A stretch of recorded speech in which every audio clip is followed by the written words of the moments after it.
Assalamualaikum warahmatullahi wabarakatuh. Bagaimana kabarnya hari ini teman-teman semua? Semoga teman-teman dan kita semua selalu dalam lindungan Allah Subhanahu wa taala, sehingga ketika kita melaksanakan aktivitas dapat lancar dengan baik. Dapat melakukannya dengan baik tanpa kendala sedikit pun. Baik teman-teman, berjumpa lagi dengan Bapak Rahman, masih dalam mata pelajaran pendidikan agama Islam dan budi pekerti untuk kelas 5 SD Padma Kenanga Islamic Character School.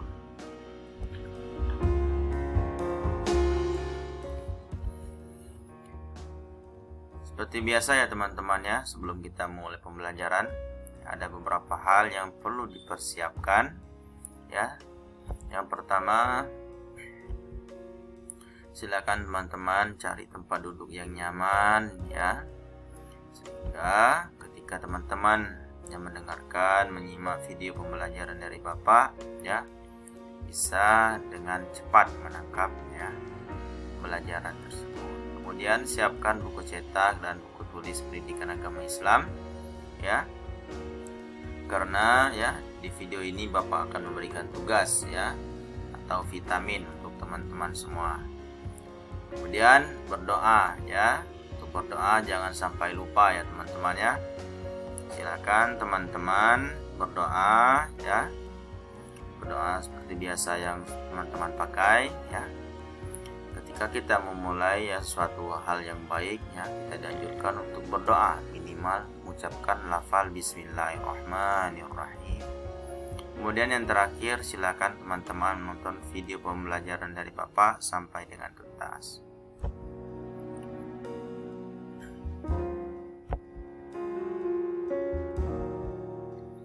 Nah teman-teman pada minggu yang lalu Bapak sudah memberikan video pembelajaran tentang mengaji surah Al-Ma'un bagaimana cara mengajinya, bagaimana cara membacanya yang dengan benar, kemudian makhrajul hurufnya serta kandungan-kandungan yang terdapat dalam surah Al-Ma'un. Kemudian selanjutnya teman-teman kita masuk ke pembelajaran yang baru, yakni mengenal Rasul-Rasul Allah Subhanahu wa taala. Yang pertama Rasul-Rasul Allah Subhanahu wa taala.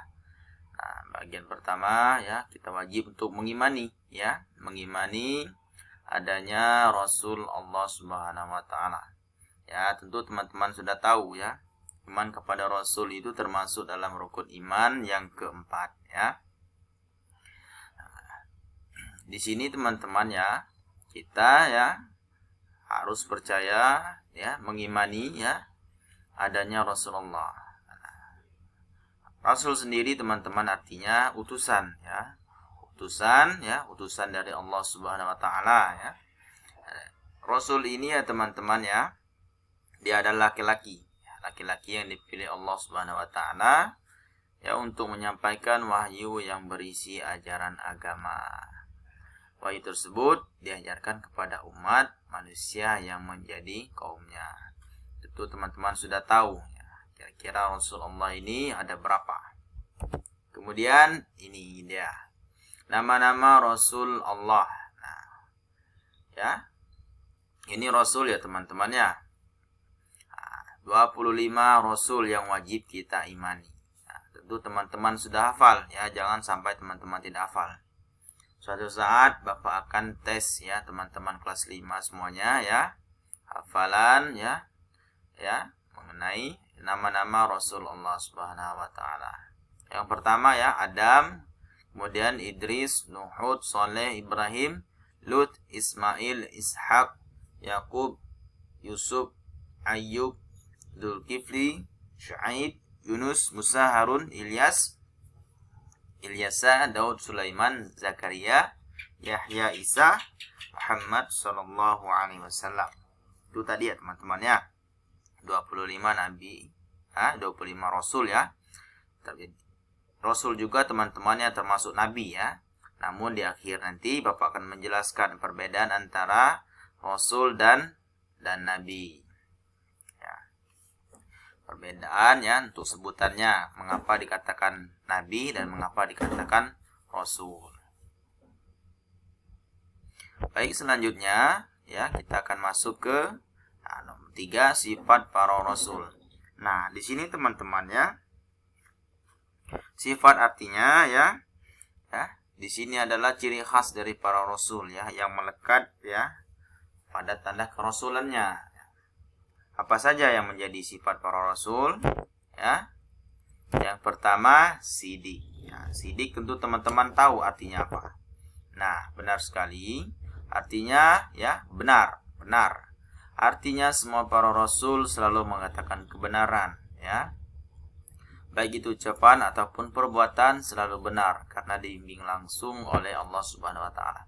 Artinya teman-teman ya, di sini para rasul ya selalu menyampaikan kebenaran. Artinya rasul tidak pernah berdusta sedikit pun, tidak pernah berbohong sedikit pun ya. Maka dari itu ya, sifat para rasul itu yang pertama sidik, artinya benar. Apapun yang dikatakannya, baik itu perbuatan ya ataupun ucapan, maka semuanya benar karena langsung dibimbing oleh Allah Subhanahu wa taala. Kemudian amanah. Amanah artinya dapat dipercaya. Para Rasulullah teman-teman ya adalah utusan ya yang dapat dipercaya kebenarannya. Artinya ya semua yang disampaikan oleh para rasul bersumber dari wahyu Allah untuk diajarkan kepada umatnya. Artinya ya semua ya apa yang disampaikan oleh para rasul itu bukan ya dibuat-buat oleh para rasul sendiri, melainkan ya berdasarkan dari wahyu Allah Subhanahu wa taala yang diperintahkan kepadanya untuk menyampaikan kepada umatnya. Kemudian tabligh. Tabligh artinya menyampaikan. Nah, sebagaimana ya teman-temannya tugasnya yang di atas ya.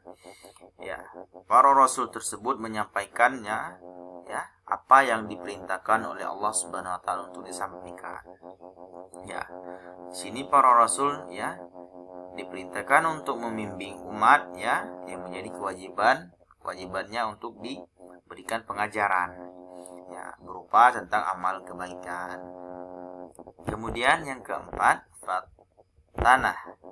Fatanah artinya cerdas atau pandai. Nah, tentu ya para teman-teman ya, setiap para rasul itu dibekali dengan otak yang cerdas. Mengapa demikian? Ya, agar para rasul tersebut ketika menghadapi segala masalah ya yang dihadapi ketika berdakwah, maka mereka bisa menghadapi masalah tersebut. Artinya bisa memecahkan masalah-masalah yang dihadapi ketika berdakwah kepada umatnya. Makanya ketika para rasul itu mendapat ujian ya, pertanyaan-pertanyaan yang sulit dari para umatnya, rasul bisa langsung menjawabnya dengan cerdas. Itu tadi ya teman-temannya sifat para rasul Allah Subhanahu wa taala. Sifatnya. Kemudian nah, ini tadi yang Bapak katakan ya, perbedaan nabi dan rasul. Nah, silakan teman-teman perhatikan ya. Perbedaannya ya di sini teman-temannya. Untuk nabi ya teman-temannya tidak wajib ya menyampaikan wahyu diterimanya. Artinya ya ada nabi ya teman-temannya. Nabi dan rasul itu terutama nabi ya teman-temannya lebih dari 25 ya. Banyak nabinya. Salah satunya Nabi Khidir. Ya, Nabi Khidir ya, dia menerima wahyu dari Allah Subhanahu wa taala. Tapi ya, tidak ada kewajiban untuk menyampaikan kepada suatu kaum, kepada umat. Ya, melainkan ya wahyu tersebut untuk dirinya sendiri. Kemudian sedangkan rasul ya, wajib menyampaikan wahyu yang diterima ya untuk disampaikan kepada umatnya. Nah, di sini perbedaan antara nabi ya dan rasul. Ya, jika nabi tersebut ya wahyu tersebut untuk dirinya sendiri, artinya ya untuk cerminan dirinya sendiri ya, tidak ada kewajiban untuk menyampaikan kepada umat manusia. Berbeda dengan rasul. Rasul ya diberikan kewajiban untuk menyampaikan ya wahyu yang diterimanya. Kemudian dari segi persamaan sendiri, itu teman-teman sudah tahu ya. Nabi dan Rasul sama-sama menerima wahyu dari Allah. Artinya mereka ya, para Nabi dan Rasul sama-sama menerima wahyu dari Allah langsung ya. Nah, kemudian yang kedua, Nabi dan Rasul sama-sama seorang laki-laki pilihan. Artinya semua Nabi dan Rasul tidak ada yang perempuan ya teman-teman ya. Melainkan mereka semua adalah laki-laki pilihan dari Allah Subhanahu wa Ta'ala. Nah, bagaimana teman-teman? Sudah sedikit paham antara perbedaan Nabi dan Rasul. Jumlah Nabi itu teman-teman perlu diketahui ya, banyak sekali ya. Ada suatu kitab yang menjelaskan tentang Nabi ya. Pertama, yang Bapak ketahui tentang Nabi Khidir. Nabi Khidir ini ya, Nabi yang memberikan ya pengajaran ya kepada suatu Nabi yang lain. Artinya dia bisa memberikan ya ilmu kepada Nabi yang lain, tapi tidak diwajibkan untuk menyampaikan ya ilmu tersebut kepada ya umat-umat manusia. Orang-orang soleh biasanya teman-teman ya bisa bertemu dengan Nabi Khidir ya. Banyak ulama-ulama di Jawa ya yang ceritanya konon katanya sudah bertemu dengan Nabi Khidir. Cuman tidak tahu ya itu Nabi Khidir atau bukan. Bisa diketahui ketika ya Nabi Khidir sudah pergi dari lokasi tersebut. Oke, itu sedikit ya tambahan ya penjelasan dari Bapak ya. Salah satu nabi ya yang diberikan wahyu namun tidak diberikan kewajiban untuk menyampaikan wahyu kepada umat manusia. Ya, itu tadi teman-teman ya penyampaian dari Bapak ya. Semoga teman-teman semua ya dapat menyimaknya, dapat memahaminya ya tentang ya Rasul-Rasul Allah ya, 25 Rasul yang wajib kita imani.